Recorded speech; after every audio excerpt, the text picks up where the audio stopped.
जय हिंद dear students. So there were so many students who were asking for कि ये जो 103rd अमेंडमेंट है आखिर ये है क्या।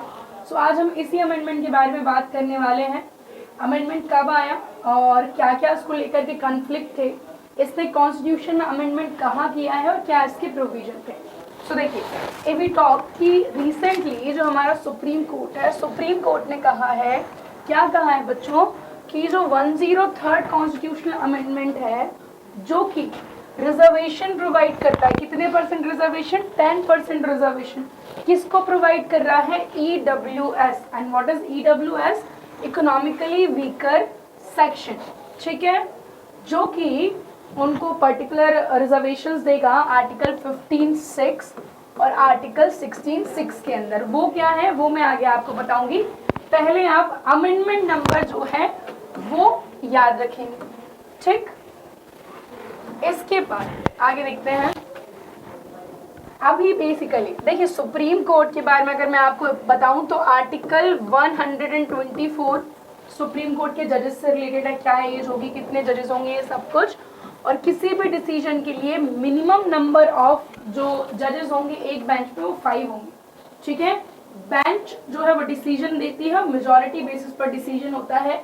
तो इस 103rd अमेंडमेंट के लिए भी जो बेंच बनी उसमें 5 जजेस थे। 3 जो है इसके फेवर में गए और 2 जो है इन्होंने इसको अपोज किया। और सबसे बड़ी बात ये है कि भारत के चीफ जस्टिस यूयू ललित ने भी इस डिसीजन को अपोज किया है। देखिए, 103rd constitutional amendment can not be said to breach the basic structure of the constitution, ऐसा कहा है 3 जजेस ने, है ना।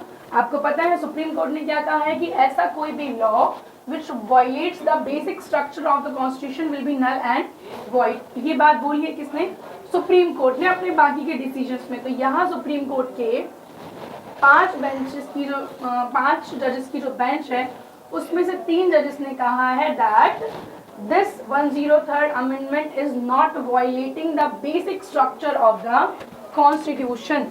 ठीक है, जो कि क्या करता है, रिजर्वेशन देता है EWS को। It does not violate the basic structure। और बेसिक स्ट्रक्चर क्या है कि आपकी जो रिजर्वेशन लिमिट होगी वो 50% से ज़्यादा नहीं होना चाहिए। 50% रिजर्व सीट्स होंगी और 50% जो होंगी वो अनरिजर्व होंगी। तो ये इस लिमिट को एक्सीड नहीं कर रहा है। अब बात आती है कि 50% वाला रूल कब आया। तो जो 50% वाला रूल है ना बच्चों, ये आया था इंदिरा साहनी वाला जो केस था 1992 का, ओबीसी से रिलेटेड ये केस था, इंदिरा साहनी केस 1992। उसमें सुप्रीम कोर्ट ने कहा था that the reservation should not exceed the 50%। Okay, चलिए आगे अगर हम देखें 10% कोटा जो है ये 103rd अमेंडमेंट 2019 में दिया गया है। और आपसे एग्जाम में डेफिनेटली क्वेश्चन यहाँ से बनेगा, मैं आज अभी इस वीडियो में कह रही हूँ।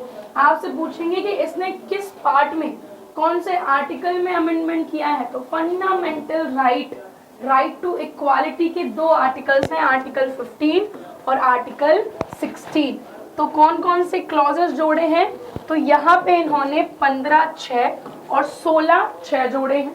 तो अब ये भी हमारे लिए जानना जरूरी है कि 15(6) और 16(6) आखिर है क्या।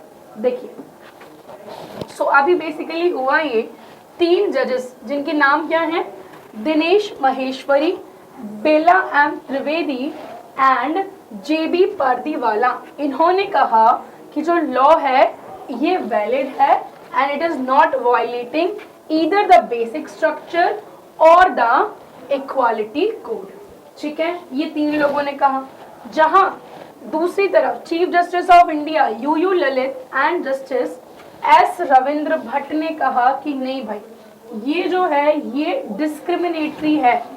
ठीक है, एक्सक्लूसिवली डिस्क्रिमिनेटरी है। 2 जजेस ने ऐसा कहा और 3-2 के जजमेंट से ये जो है अमेंडमेंट अब बना रहेगा। और बस लास्टली आपको जानना ये है 15(6) और 16(6) में क्या है। तो 15(6) is added to provide reservation to economically weaker section for admission to educational institution। ठीक है, एजुकेशनल इंस्टीट्यूशन में एडमिशन के लिए रिजर्वेशन दिया जाएगा किसको, EWS को, चाहे वो प्राइवेट इंस्टीट्यूशन हो चाहे स्टेट के द्वारा एडेड हो, मतलब सरकार फंड देती हो या ना देती हो, कुछ भी हो, ठीक है, लेकिन other than the minority institution जो आर्टिकल 30 में है, 29-30 मैंने आपको कई बार पढ़ाया हुआ है, ये यहाँ पर वैलिड नहीं, ठीक। इसके बाद 15(4) और 15(5) यही बात करते हैं SC ST और OBC के लिए, तो ये अभी हमें जानना नहीं है। दूसरा है हमारा 16(6). 16(6) क्या कहता है? Nothing in this article shall prevent the state from making any provision for the reservation of appointment और post in favour of any economically weaker section citizen, ठीक है। कुल मिला के यहाँ पर बात कर रहे हैं 10% रिजर्वेशन इन जॉब्स, ठीक है। 15(6) में 10% रिजर्वेशन इन सीट्स, इसमें एडमिशन में, और 16(6) में रिजर्वेशन 10% का रिजर्वेशन कहाँ पर? अपॉइंटमेंट में, गवर्नमेंट जॉब्स में। तो यहाँ पर जॉब्स की बात हो गई और वहाँ पर एडमिशन की बात हो गई, ठीक है।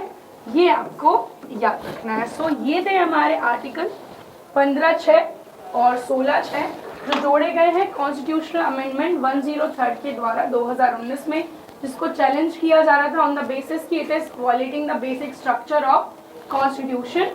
सो अब जो है ये बना रहेगा बिकॉज 3 जजेस ने कहा है that it is not violating the basic structure of the constitution. ऐसे ही इंपॉर्टेंट अपडेट्स के लिए बनी रहिए फोर्स डिफेंस एकेडमी के साथ। एंड अगर आपने अभी तक हमारे चैनल को सब्सक्राइब नहीं किया है तो जल्दी से सब्सक्राइब कर लीजिए, वीडियो को लाइक करना नहीं भूलिएगा। जय हिंद।